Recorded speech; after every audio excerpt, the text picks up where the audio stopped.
Hello friend, कैसे हो आप सब लोग। आई होप कि आप सब ठीक होगे। My name is Saraswati Yadav और आज का जो हमारा टॉपिक है वो है ब्रह्मांड। अगर आप किसी भी कॉम्पिटिटिव एग्जाम्स की प्रिपरेशन कर रहे हैं तो आप प्लीज़ चैनल को सब्सक्राइब एंड बेल आइकन को प्रेस कर लीजिए, जिससे आने वाली हर नई वीडियो आप तक पहुँच जाए। अब हम स्टार्ट करते हैं। ब्रह्मांड। ब्रह्मांड अस्तित्वमान द्रव्य एवं ऊर्जा के सम्मिलित रूप को ब्रह्मांड कहते हैं।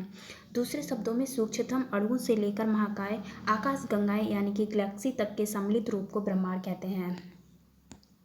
ब्रह्मांड से संबंधित प्रचलित पहला सिद्धांत 140 ईस्वी में टॉलमी के द्वारा जियोसेंट्रिक थ्योरी के नाम से प्रतिपादित किया गया था।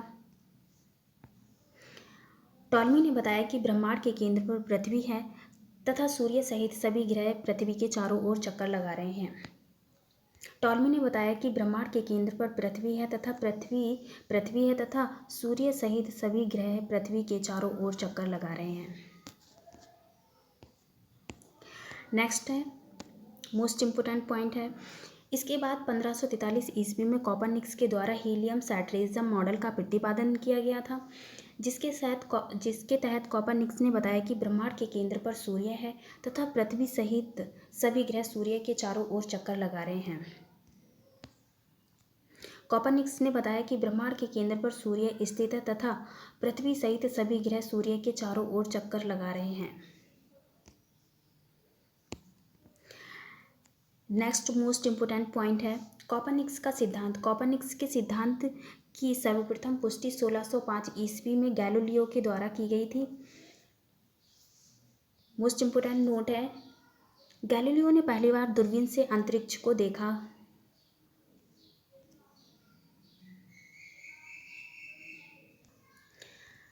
(1805) ईस्वी में ब्रिटिश खगोल शास्त्री विलियम हर्शल ने पुनः दूरबीन से अंतरिक्ष को देखा तथा उन्होंने बताया कि सूर्य ब्रह्मांड के केंद्र में स्थित न होकर सौरमंडल के केंद्र में स्थित है।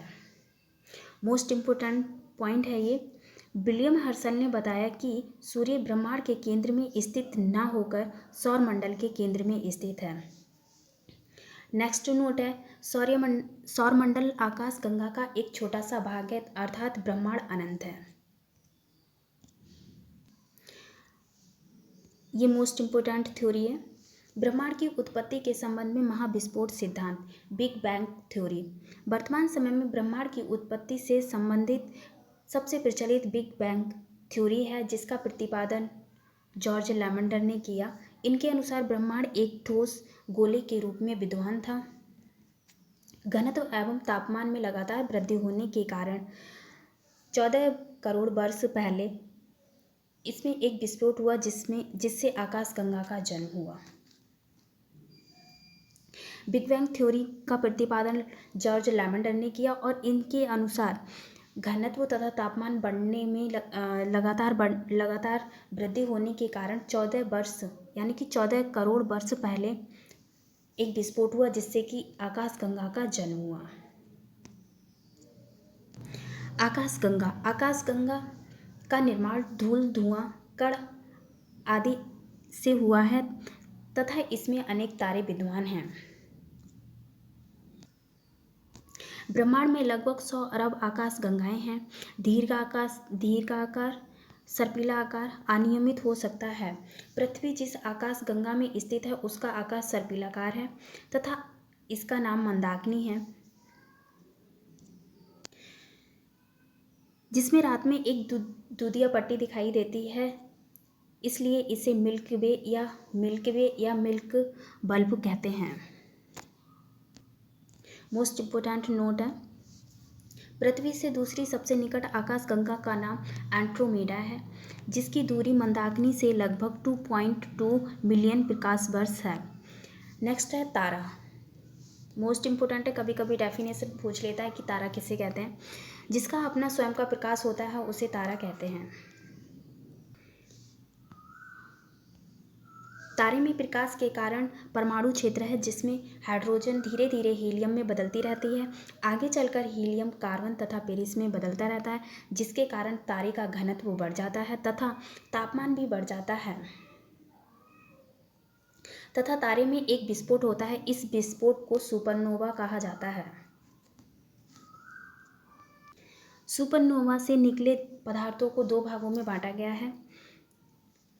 एक टुकड़ा जिसका द्रव्यमान 1.4 ms से कम होता है वह अपनी नाभिकीय ऊर्जा को खो देता है, अर्थात यह जब गर्म होता है तब इसे श्वेत टावर, अर्थात जब ठंडा होता है तब इसे काला टावर कहते हैं। सेकंड पदार्थ है, जबकि दूसरा टुकड़ा या खंड जिसका द्रव्यमान 1.4 ms से अधिक होता है किंतु उसकी बाह्य कक्षा में इलेक्ट्रॉन निकल जाते हैं तथा उसके केंद्र में एक न्यूट्रॉन शेष रह जाते हैं। आगे चलकर ऐसे टुकड़े संकुचन या सिकुड़न होता रहता है तथा आगे चलकर इसका सारा द्रव्यमान एक ही बिंदु पर रुक जाता है, तब इसे ब्लैक होल कहते हैं। मोस्ट इम्पोर्टेंट नोट है,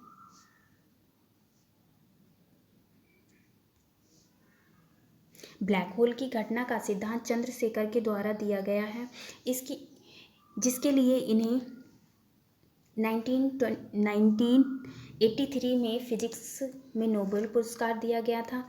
1.4 ms को भी चंद्रशेखर सीमा कहते हैं या कहलाती है। पृथ्वी के सबसे निकट का तारा सूर्य है, जबकि पृथ्वी के दूसरा निकट का तारा अल्फा है। मोस्ट इम्पोर्टेंट नोट है, अगर आपको मेरी ये वीडियो अच्छी लगी हो तो प्लीज़ ज़्यादा से ज़्यादा शेयर एंड लाइक करें और मिलते हैं अगली क्लास में। तब तक के लिए bye bye, take care, thank you so much.